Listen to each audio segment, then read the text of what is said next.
Welcome to the Find Your Leadership Confidence podcast with Vicki Noethling. You are about to discover impactful lessons that help you grow as an individual, grow your confidence, and find the positive and good within you, so you powerfully and authentically become the best version of yourself. Be sure you visit our website at www.findyourleadershipconfidence.com. While you're there, subscribe to us via your favorite network.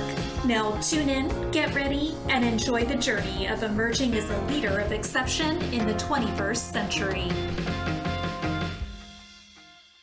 Welcome, everyone, to the Find Your Leadership Confidence podcast. I'm your host, Vicki Noethling, coming to you from Roswell, Georgia. The goal of this podcast is to bring topics and guests that will empower you to become that confident leader and take your business and your life to the next level. Today, I am excited to have with me Jessper Maquindang. Maquindang. And let me tell you about Jessper.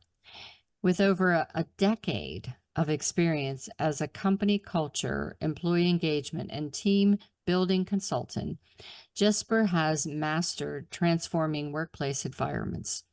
Graduating from the University of Southern California with an executive master's degree in leadership, his holistic, data-driven approach addresses unique challenges. He received Santa Clarita Valley's 40 Under 40 Award for leadership contributions and served on the JCI USA's executive board, mentoring young leaders. Jessper's achievements include enhancing engagement, facilitating impactful retreats, and providing executive coaching. Beyond his professional pursuits, he's an avid marathon trainer, business book reader, and traveler. His commitment extends to voluntary work with the American Red Cross, building resilient communities. Today, we're going to talk about leadership development. So please join me in welcoming my guest, Jessper Maquindang. Vicki, thank you for having me. I'm very excited to join you today. I am excited too. Obviously leadership and confidence, but is really a passion of mine. And there's so many people that are, I think, great leaders waiting to be made. And you're not really born a leader. I think you really have to do the work. You have to do the training. You have to have great mentors and coaches. And if you're not seeking those, then you're missing out on some great, wonderful things that you could have in your life. But before we get into all of that, let's talk about a couple easy questions. Tell everybody where you live, and then let's share a little bit about your journey that led you to what you do today. Absolutely. I am in the Los Angeles area, about an hour and a half north of the downtown area.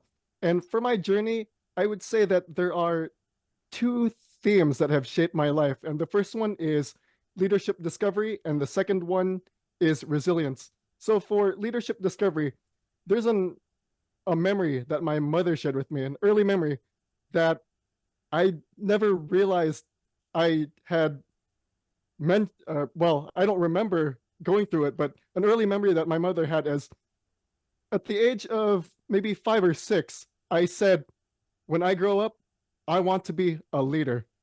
When I grow up, I want to be a leader. Now, as I mentioned, I don't remember saying that, but that was an early memory my mother had of me. And when you think about it, that sounds really neat for a 5 or 6-year-old to say, I want to be a leader when I grow up. But at the same time, how does a 5 or 6-year-old find that leadership confidence at that age? Yeah. But I realized as I grew up, there were leadership opportunities that fell into my lap. I remember at a younger age, I was always encouraged to serve the community, maybe volunteer work, do some things for nonprofits. Then as I got older, when I went to college, I got involved with extracurricular activities like student government and youth student orientation. And when I graduated, my first job right out of college was in the travel industry, and I was promoted within the first year, which gave me the opportunity to actually lead a team firsthand. And then I was inspired by the work I did because we just experimented with so many ideas and moving forward. I went back to school for my executive master's degree in leadership. So I have a background in uh, academic leadership and corporate leadership. And then just reflecting back on my past, what leadership means to me is really finding ways to serve others. And that's what I've learned in my leadership discovery. And the second thing that's really shaped my life is resilience. Like you said, I am in the marathon world. I actually grew up with asthma, and Mm, there were obstacles in really reaching that goal. yeah, But yeah. when I was diagnosed at that young age with asthma, I just remember my parents trying to shield me and protect me. They would keep me indoors, away Oh from no. pollen and dust and anything you can find outdoors. And I remember uh, them just shielding me away from pets, whether they were dogs, cats, Um, fur.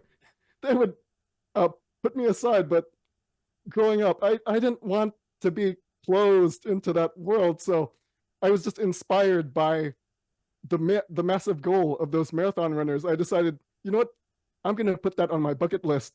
And it was not a process that happened overnight, of course. no, I It's not know. something you should do, especially when you grow up with asthma. But I took it step by step and developed a routine.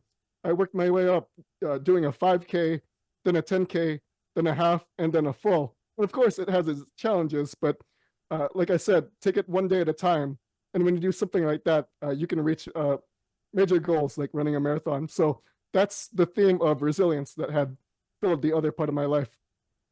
A couple things, thoughts from what you just said. First of all, just running a marathon. It doesn't have to be to win the marathon. Just running it is a goal. So all you out there who think, oh, I could never, well, you could probably. It will take you longer than the winner, but you did it. And then there's 80% of the world that hasn't even tried it. So there you go. And the second thing is you talked about when you were 5 that you said you were going to be a leader. And whenever I talk to audiences about public speaking, and I often say, if you could just get back to your 4-year-old self, where you knew you could do anything, nothing scared you, you try anything. And, you know, especially for my younger daughter and now my younger grandson who has older sibling, they think they can do everything that 8 and 9-year-old could do. They have no doubt in their mind that they could do that. Scares the crap out of moms and grandmas, but that's what we need to get back that we lost through people telling us, no, you can't. No, I'm going to shield you. I'm going to be that protective mom and keep you from these things. And with asthma, it is a scary thing, but we have to find ways to let you live. That's right. And you brought up a really good point about rediscovering our leadership confidence. For many people, as you said, we feel that courage at age 4 or 5, 6. We see so many possibilities, and then as we grow up, there are people just around the world with even well-intentioned that say, you know, we want to keep you safe. It's a scary world out there. Better Yeah. safe than sorry. But at the same time, there are so many possibilities out there, and when we go for it, results that we can achieve. Absolutely, there's anything is Mhm. possible when you really set your mind to it. Absolutely. So let's just talk about leadership development for a while now. How do you ensure that your leadership development assessments that you have on your website are grounded in professional research, and what sets them apart from maybe some of those casual assessments that you can get online, those quizzes and things? That's right. So those quizzes, there are many fun quizzes on the internet, such as what Disney princess or Disney prince are you? I mean, you get to learn about yourself, but as far as when it comes to leadership effectiveness, there are assessments out there that give you a more first-hand, reality-based perspective on where you're doing well and areas where you can improve. So, for example, one of my assessments is with human synergistics, where it actually provides a metric and you can see numbers and measurements of where you currently are and where you can make improvements. So, for example, one of the areas are to what extent are you really helping others grow? And there's a 360-degree portion to it, so you can get the perspectives and insights of your team From members others. and really get that full picture of how you're doing as a leader. And then another part of the leadership assessment is it compares you to effective leaders in the overall sense, where they've done research on many participants, and then you can see how well you're scoring based on that and where you can improve.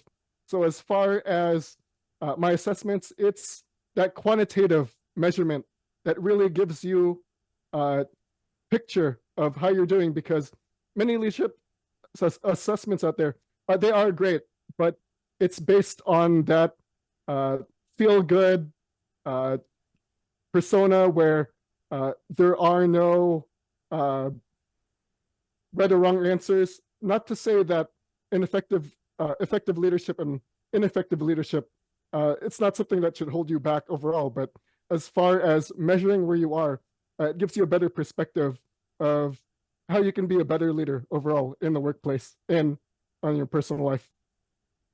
And I always found whenever I was in the corporate world and administering different assessments and taking them, that you should never just rely on the results of one assessment to get the full picture of who you are. And if you are an employer and you're just looking at one assessment to determine if that person is right fit, you're really shortcoming yourself and that person. So I'd love for your thoughts on that. I see you're shaking your heads, but Absolutely. I absolutely agree, Vicki. That's an excellent point. There are many assessments out there, and when you're only using one, you're only getting a picture of that, one-dimensional overview. So, for example, let's say we're measuring personality, and you take a personality quiz. Well, that's only going to give you personality. I mean, there are different aspects and elements to leadership, such as purpose, values, vision, ability to train. There are just so many different ways to define leadership. And if you're only limiting yourself to one assessment, you're only getting a one-dimensional picture. On the other hand, if you're encouraging your leaders to take multiple assessments, you're really getting a better picture of how that leader performs in the workplace or individually. So you really learn a lot more when you're really adding to that perspective. So you did bring up an excellent point. And really, we talk about that one perspective, but it really gives you and your mentor, your manager, supervisor, whomever, a roadmap of where there are opportunities for you to grow and develop. Because, just because you're not strong in one area does not mean that you cannot be. Can you share some examples of a company that you worked with where you were able to refocus their attention on leadership and improvements or outcomes and how they resulted, what success you had? Absolutely. So my work really focuses on buy-in from the leaders. It starts with the leaders.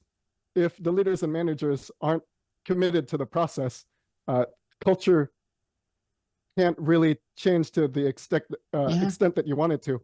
So for me, I remember working with an executive for a nonprofit, and I did a 360-degree assessment to see and give him that opportunity how to understand how he was doing. And when he was taking that assessment, he was trying to figure out what ways he could improve in the workplace. And I remember one of the responses that he got from one of his staff members. Now, in his role, he's not a customer-facing employee, so he felt he did not have to dress the part. But on the other hand, the other executive had reminded him that he's still an executive, Yes. regardless of whether you're seeing a customer firsthand or not. You still want to play that role of executive and dress accordingly. So gone are the days of wearing shorts and a polo to the workplace. Now he's wearing a suit and really understanding the professional requirement of his role. And that's really influenced the rest of the board in really understanding that he is coming from that professional image, professional world. That way they can perform at a higher level because they're not taking things casually as they used to. They understand the meaning of really putting their best foot forward. It's interesting. I was in corporate for over 40 years, and for most of those 40 years, and I spent 2.5 years going to our largest customers and just advising them on things. And you really have to know your customers. It's almost like when you visit other countries, you need to understand the culture and the people to be able to be impactful. And so I always dressed in suits and things like that. And I went to a few companies out in California. I won't mention names. And suits were not the way of the culture. And so I got heads up on that and luckily dressed like the rest. So they would pay attention to me, that I wasn't this older, and everybody was way younger than me. I wasn't this older, stuck up lady in a suit that's coming to tell her how to do things, how would she know? But by just dressing like their culture, they accepted me and would listen to me, and you could start to build a relationship. So I would give that advice too, as part of your leadership development, that you should always, no matter who you are, know who your audience is. That's a great point. And that's common in the tech industry where they're Yes. dressing more casually, and then more in I know, traditional workplaces where they're in suits. But as you said, know your customer, know your client, know your workplace, know your culture, and you'll be better able to fit and match your style to theirs. Yeah, but you want them to listen to you, to think that you have something to share that's of value. Absolutely. So what are some strategies and methodologies that you employ to help the teams understand and really leverage each member's unique strengths and working styles for improved cohesion and effectiveness? As a project lead, I had to pay attention to this all the time. And so you might not be the CEO or the VP, but if you're a project manager, you're still a leader. So talk to us about some strategies or methodologies that they could use. Absolutely. So in addition to the assessments, another part is team building activities where a leader can be intentional about bringing everyone together. And then based on those activities, take time to reflect and communicate with each other, giving your reflections and your understanding of what you went through and how you can apply that to the workplace. So for example, let's say one of your activities, I know many activities in leadership development, you see the high fives, hugs, the trust falls, but in terms of intentional team building, what you want to do is you want to have something that's a lot more relevant to the workplace. So let's say you simulate a project for a team building activity, and then based on that simulation, what you could do is have a conversation about how it went, and if it was a real project in the workplace, especially in your type of work, how could you have done it better? And then really communicate with each other and make sure everyone gets a voice, because when everyone shares their perspective, you're getting the full picture. On the other hand, if the leader is doing all the talking, you're only getting one perspective, and that's not really going to move the dial. But on the other hand, if everyone gets to speak and share ways that everyone can make improvements, work together, and move forward together, that really gives everyone the opportunity to understand what needs to be done. So as far as team building opportunities and activities, use those as ways to really open up communication and how to do work better. Very true. Yeah. I've done some great team building activities in the past, some directly work related and some very creative, and taxed every emotion on those team members. But it was good because you want to see how people act under pressure, and Right. and a lot of people think I communicate awesome. Well, no worries, until they realize that communication is not only talking, it's listening and paying attention, being observant, all those things. That's right. So we have experienced an overload of remote work and hybrid models because of the pandemic. You know, I was doing remote work prior to my retiring in 2018, but the pandemic sure did change things. And in some ways, I think for the better, because a lot of those hybrid and remote teams were not really managed well. And so as leaders, it is more challenging. And I think that's maybe a gap in our leadership development today, of really how to be a great manager, supervisor, partner when your team is not in the room next to you or in the room with you. So let's talk about that for a little bit. Absolutely. I've spoken with many leaders about this dynamic with hybrid, remote. Really, what's going on? And then I would try to understand the new perspectives they shared. And what I've learned is the pandemic, it's really intensified the need to be more intentional about leading in this hybrid environment, because hybrid remote, it has been around in the past. Hybrid remote, nothing new, but in today's world, it's just a lot more common. And pre-pandemic, there were days when you were in the workplace and you could easily step out from your desk, walk to someone's cubicle, walk to the water cooler, walk to your boss's office, and just have a chat and just have a conversation about the day and what's going on. But that's not as common as it used to be. So in response to handle these type of challenges, a leader or a staff member, a team member, has to be a lot more intentional about reaching out and making that connection. And I would recommend that leaders make time for those conversations. I want leaders and managers to reach out to the employees, not for the sake of reaching out just to check on status of projects or tasks or what's on the to-do list. I want leaders and managers to reach out to their staff members just to check in and say, hey, Vicki, how How's are it you? going? I haven't heard from you, over the past day. Just wanted to see how things are going. How are things at home? How are things, with your pets? Just really want to know, because in today's world, that sense of connection and belonging, it's not the same as it used to be pre-pandemic. So leaders and managers need to be more intentional and deliberate about connecting with their employees. And when they're doing it, turn off all of the other distractions. That's right. Yeah. That's right.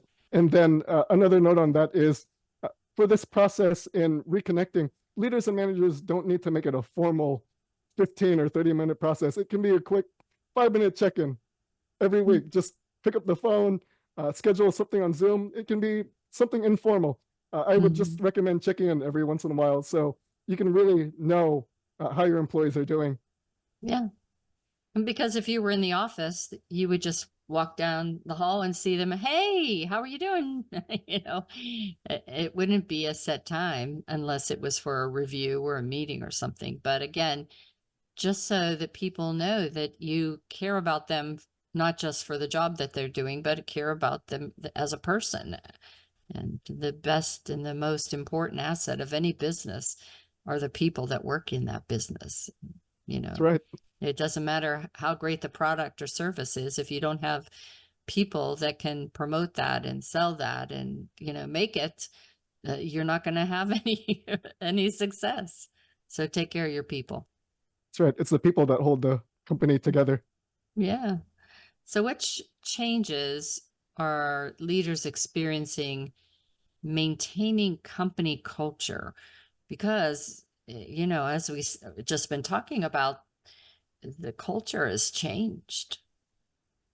Absolutely. So culture is change. I know if you look at today's world, I mean, it's always been fast paced, but with new technologies just, coming and going, we're moving at a much faster pace in today's world. And it's really important to be innovative. And in today's world, the power of teamwork is much more important now than it used to be. And I was doing research. I believe his name was Professor Scott Page from University of Michigan, and he says teamwork is a lot more important today because if you look at the past, all the easier inventions have already been built. The wheel, that's already been built. The car, that's already been built. Trains and railway, already been built. Airplanes, already been built. As we look now into the future, we're dealing with more complex tasks like cryptocurrency, that's becoming more complex. Cloud computing, a lot more complex. We have artificial intelligence, a lot more complex. So the problems and issues we're seeing in the future require more than one person to really tackle and solve.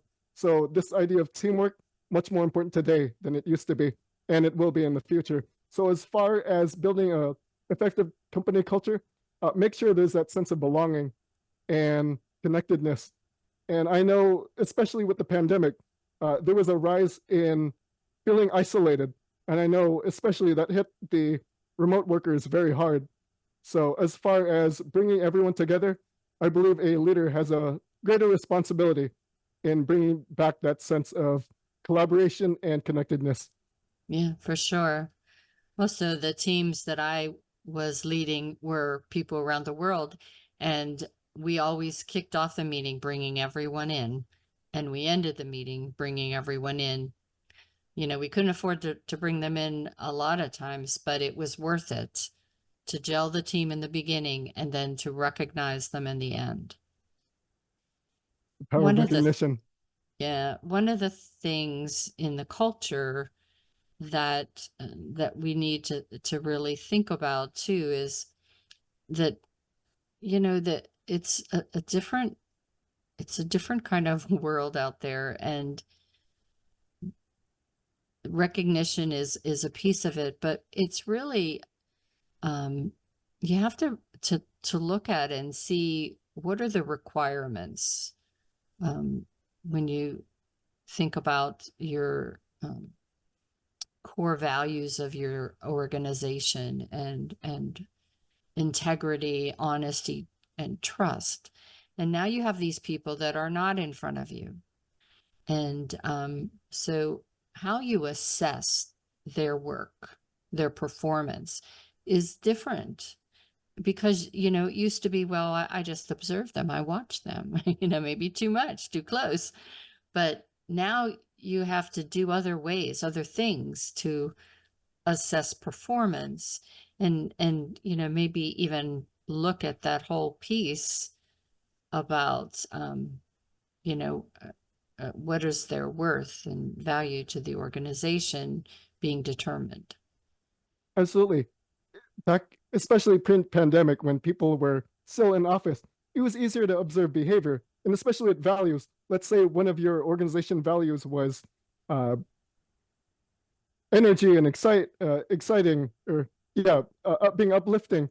And then when you were in office, when you saw an employee just having that really great energy, you could say, "Great!" You could check off that box where, "Oh, my employee is being very energetic, really applying the values of our organization."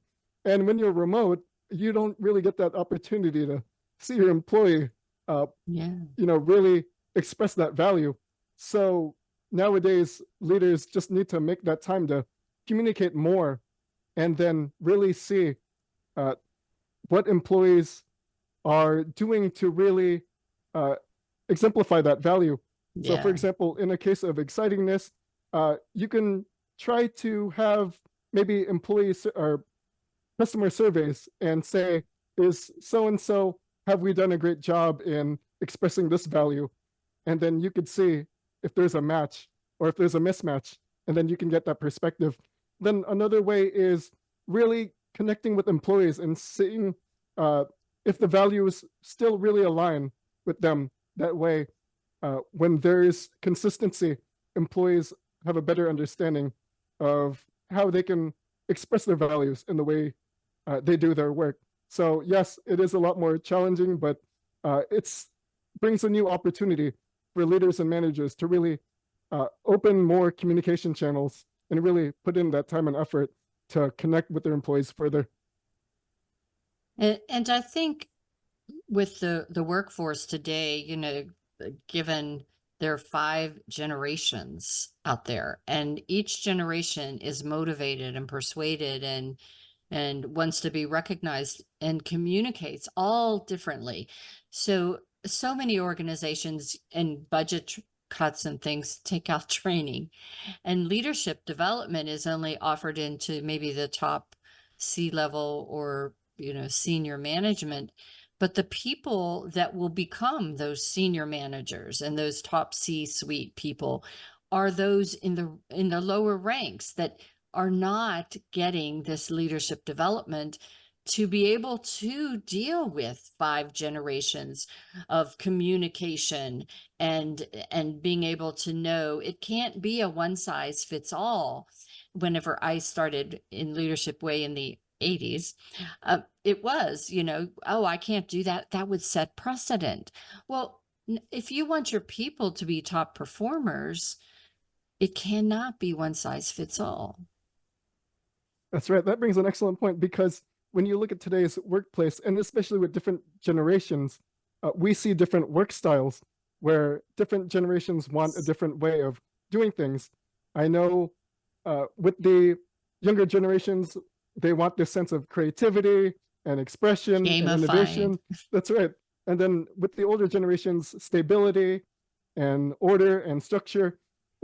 There is no right or wrong, but at the same time, when you do a one size fits all, it's not going to really serve anyone at all. But if you adapt your trainings and your programs and procedures to really give everyone an opportunity to express their voice, you're really having a more flexible program that really gives everyone the opportunity to share how they can work better together. So yes, one size fits all does not really have a real advantage, especially in today's workplace. So when you're more flexible, it gives everyone an opportunity to really express what's on their mind. And it just, points out so strongly how important leadership development is for your people. From, the day you do orientation to them, setting expectations for each level of job that they have in their career, that manager, supervisor, mentor needs to understand how to do it. There's tons of books that they can read, but again, you go back to culture, and is that way that book is telling you how to do it, or coach, consultant, whomever you might choose, aware of your culture. And so, if you and I come in, we're going to find that out and be able to advise properly, but you still have to give those people the training and the opportunity to develop into something more than they are today. Absolutely. And that actually reminds me of, in addition to training, to really reach the different work styles and the different generations and different ways people work together, I would highly encourage the organization to really promote and embrace coaching and mentoring in both ways, mentoring and reverse mentoring, because everyone can learn from each other. So when you have the older generations sharing that institutional knowledge to the younger generations, you're giving them the opportunity to learn more about the organization and how they can improve processes. And then on the other hand, reverse mentoring, when you have the younger generations teaching the old generations about the technologies and the new forms of completing a task, again, you're sharing that knowledge and giving them opportunities to learn how to perform better in the workplace. And then when you have mentoring going in both directions, everyone's learning and growing together. Yeah. And so many companies, just like the one that I retired from, a lot of us with the seasoned took retirement, took a buyout or whatever in the re-engineering. And so now it's just young people trying to figure it out. And one of the things that I was taught whenever I first started working was the importance of creating, like we called it, a job breakdown, but basically just writing down what you do, why you do it, and looking at that every year to see if it should be changed or adjusted, so that if and when you were promoted or left, that next person would have some basis of understanding of what to expect in their job if they didn't have a mentor or coach or a boss that could actually teach them that. That's right, like a standard operating procedure, giving Yeah. people the step by step. And then, as you mentioned, always a good idea to really adapt it to really find ways to make it better for Yeah. the future employee and the one after that. So Yeah, excellent for point. sure. Well, time is flew by, and it's time now for us to just go ahead and learn how we can get in contact with you. So for those that are just listening, go run a paper and pencil if you've not already been taking notes, but you should have. All of this information will be on my YouTube channel, Vicki Noethling. You can go ahead and subscribe to that, or on my website, findyourleadershipconfidence.com. So website is Family Ed Consulting. So that's FAMILEAD consulting.com.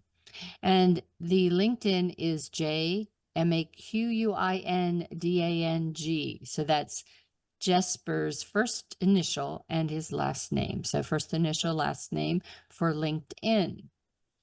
I'm going to turn it over to Jesper to talk to you about the things you can find on his website, including an assessment and what he puts out there on LinkedIn. So Jesper, it's all for you now. Absolutely. So for those listening, I would highly encourage you to take the behavioral elements assessment. And what that does, it tells you more about your leadership and management based on 4 elements. And the 4 elements are fire, air, water, and earth. And every leader has all the elements in one form or another, but one may be more dominant than the other. So an explanation is, for the fire, these are the leaders and managers who are really inspired and motivated by competition. For example, a sales leader, you give them a sales goal, make 100 calls a day. That sales leader will say, 100, that's it. All I can do 150, 200, you name it. They're motivated to really go above and beyond in that sense of competition. And for air, these are the leaders who are inspired by creativity. As the metaphor goes, when you throw spaghetti at the wall and see what sticks, these are the leaders who love brainstorming, finding new ways of doing things, exploring and discovering new ideas. Next up, the element is water. And these are the leaders and managers who are driven to bond. They really appreciate the relationships in the workplace. They love connecting with others. You'll see them really making the time and effort to communicate with other staff members and just really building that connection. And then lastly, it's earth. And these are the leaders and managers who really believe in the power of structure and order, because when everything is organized, it makes everything flow much more easier. And again, all leaders have all 4 elements in one form or another, but one may be more dominant. And the behavioral elements assessment will give you a better understanding of what your dominant element is. So I encourage everyone to take that.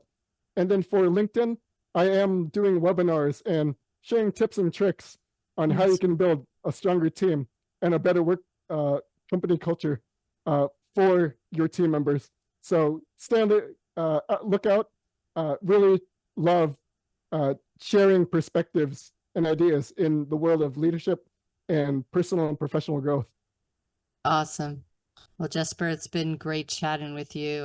As I said, it's one of my favorite topics. I think that it is so desperately needed today for us to continue to develop the future leaders of our world and teach maybe some old dog some new tricks to be able to lead in this 21st century. So thanks for being a great guest today. Absolutely. And before we go, I'd like to share a quote from John Maxwell. And he said that helping others grow and develop brings great joy, satisfaction, and energy. So go out there and help other people grow. So, Vicki, thank you again for having me. Excited to join you today. Awesome. And as always, I remind everyone that life is a journey and it's up to you to enjoy the ride. This is Vicki Noethling signing off. Thank you for tuning into the Find Your Leadership Confidence podcast with Vicki Noethling, where we share impactful lessons that help you grow as an individual, grow your confidence, and find the positive and good within you so you powerfully and authentically become the best version of yourself. Remember to visit our website at www.findyourleadershipconfidence.com and enjoy even more great episodes like this one. Again, while you're here, subscribe to us via your favorite network. We look forward to seeing you next time on the Find Your Leadership Confidence podcast.